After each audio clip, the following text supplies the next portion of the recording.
when my ego-driven ex realized she was just the side character.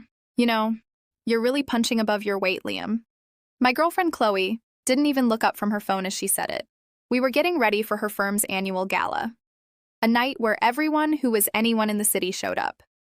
For 3 years, I'd played the role of the supportive boyfriend. I handled the bills, the chores, and the constant emotional heavy lifting, while she built this image of being a high-powered executive who was too good for her suburban roots. She turned to the mirror, adjusting her $3,000 dress, the one I bought her for her birthday. "I'm just saying," she continued, her voice dripping with that fake, concerned sweetness. "Most guys in my circle, they have partners who actually contribute to their brand. You should be grateful I haven't traded up for a partner at the firm yet." Usually I'd apologize. I'd tell her she was right and promise to do better. But that night, something just shifted. The main character energy she worked so hard to project suddenly looked pathetic. I set my watch down on the dresser and looked at her reflection. "You're right, Chloe. You should be with someone who fits your brand." Her eyes widened. "Wait, what?"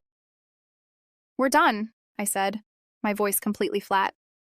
"And honestly, good luck with the trade-up. I hope he's as grateful as I was." I walked out before she could even start the waterworks.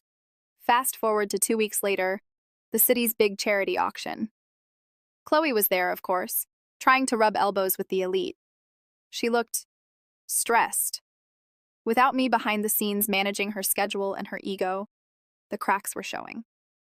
I walked in with Sophie, a brilliant architect I'd known since college. She was wearing a simple vintage black dress, and she looked stunning without even trying. When Chloe saw us, she marched over, her face turning a deep, ugly shade of red. "Liam, what is this?" she hissed, ignoring Sophie entirely. "You think you can just show up here with her after everything I did for you?" I just smiled. That calm, effortless smile that used to drive her crazy. "Actually, Chloe, I finally took your advice. I stopped settling for someone who treated me like an accessory and found someone who treats me like a partner." The silence that followed was chef's kiss. Everyone was watching. The it girl of the firm was being told in front of the whole room that she wasn't the star of the show anymore. I didn't need to say another word. We just turned and walked away, leaving her standing there, alone, finally realizing that the brand she was so proud of was built on a foundation she'd just kicked away.